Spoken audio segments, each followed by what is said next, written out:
Hello, guys. Welcome back. It is Friday, the 28th, for your MLB DFS slate breakdown for today's 11-game slate. Before we get into it, as always, make sure to like, comment, and subscribe. It helps us out a ton. And if you're not already, you should join us at LineStar. We have a great community, a great chat you can get involved in. And you got Shannon and I involved in the chat from time to time as well. Now, let's get into it. Today's 11-game slate, we have a couple spots that do have some rain, so let's be careful about that.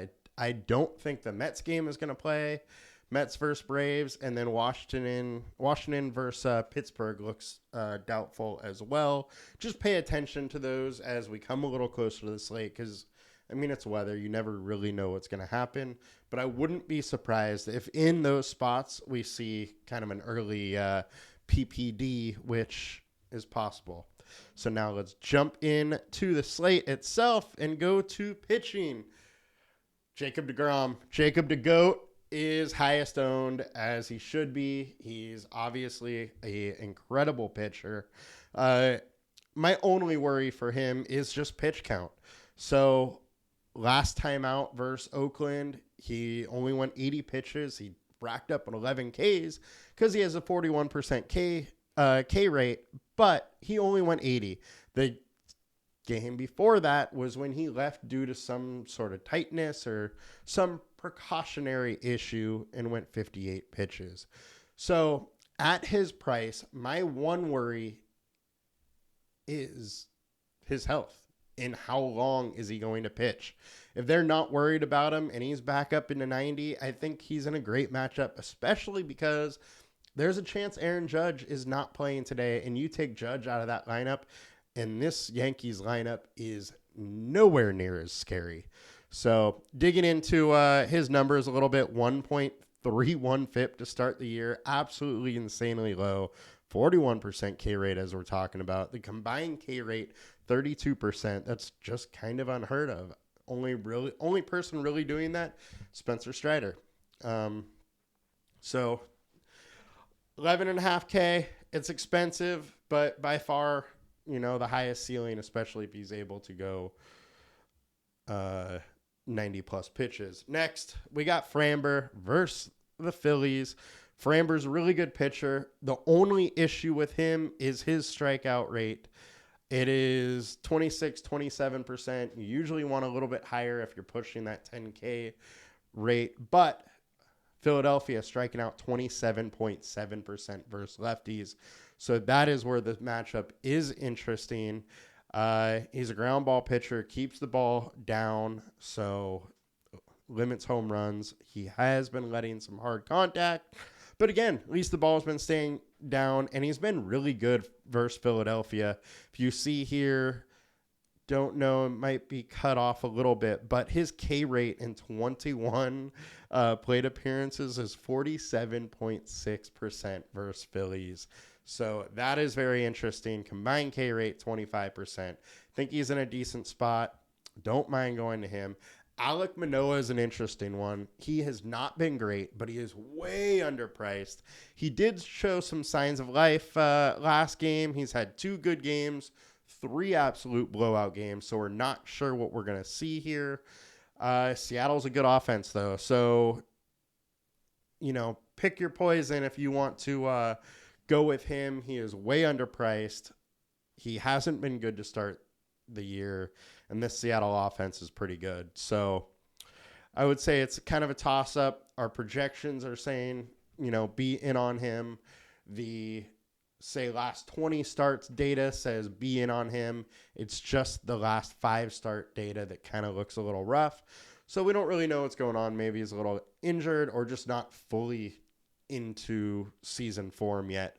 But at 6,900, his kind of upside is just kind of unheard of. Next, Luis Castillo. He has been absolutely phenomenal to start the year. He is against this Toronto lineup, which is really good, but you're talking about a guy that has a 1.48 FIP to start the year. That is insane. That is Jacob deGrom levels. goes along with a 30% K rate. So I think Castillo has to be in play here, especially when he is, you know, the third highest owned of like the stud pitchers that are going. Now we got Max Fried, who another guy just simply underpriced. Unfortunately, this game probably doesn't play, so he's somewhat just out of the pool, I would say. If that game does play, I would be worried about using pitchers just because there's more likelihood of a delay or something like that. Like we saw yesterday with the Braves. Starters went out there, started, both were pitching great, then a long delay, and the pitchers aren't going to come back out. Giolito's kind of interesting. Aaron Nola kind of interesting, really more so from an ownership standpoint. They're not in amazing spots, but both have the capability of having really good games. Nola, I'm a little worried about just because his K rate has been nowhere near what it was last year to start the season. So for him at his price tag, for me, I'm probably kind of in a wait and see situation. Same goes with Bieber. Great pitcher. His K rate just hasn't quite been there yet. So now let's check out the FanDuel ownership. No surprise, we have very similar. DeGrom, Valdez, Fried. Again, this is going to change because that game likely doesn't play. So one of these other guys will kind of sneak in there and take that third spot. So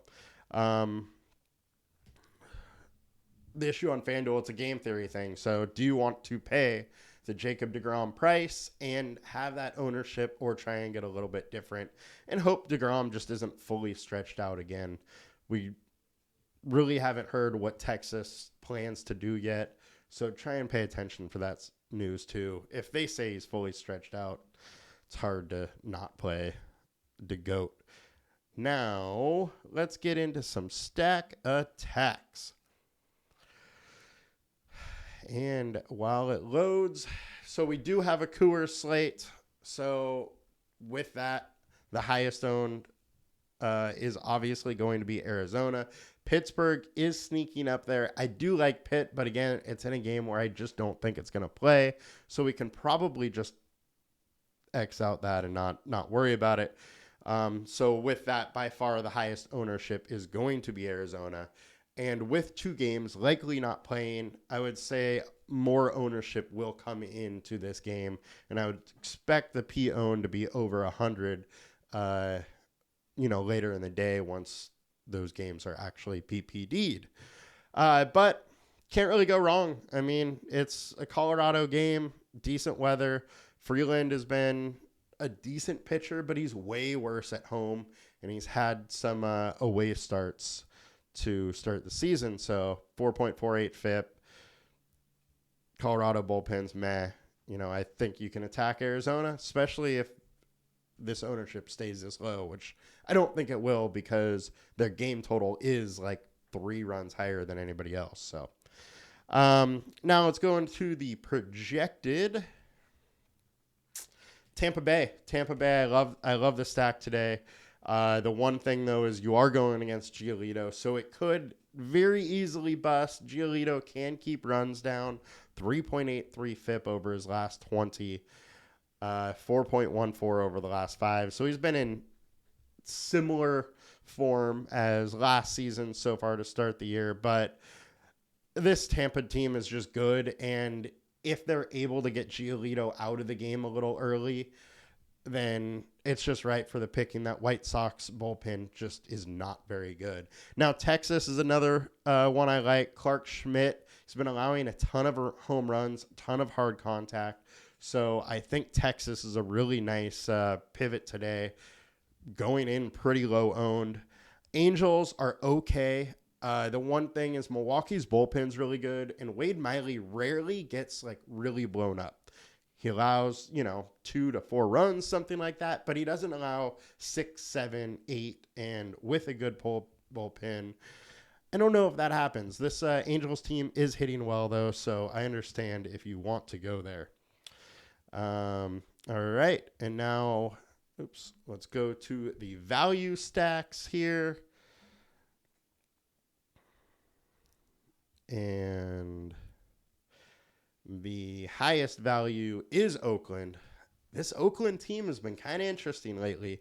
They keep hitting decently. They're super cheap.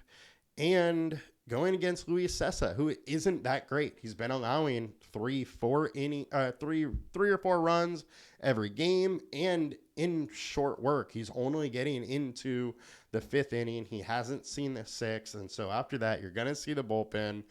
I think Oakland's really interesting, especially if you want to pay up for, say, DeGrom and another good pitcher, or just pay up for DeGrom because you're on FanDuel. With that, they're going low owned, so I don't mind going Oakland here. They are in a pretty interesting spot, and Washington is on the value, but that game is probably not going to play. Now on the ceiling, it's definitely going to have Tampa Bay. Yep, Tampa Bay all over it. This offense has just been spectacular. Texas is there as well. If we go to the leverage, what do we got here?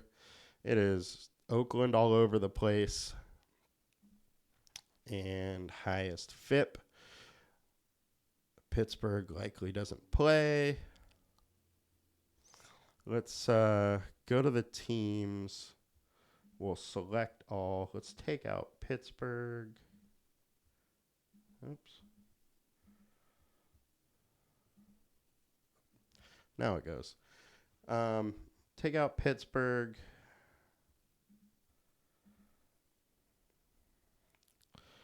My internet's going a little slow right now. Sorry, guys.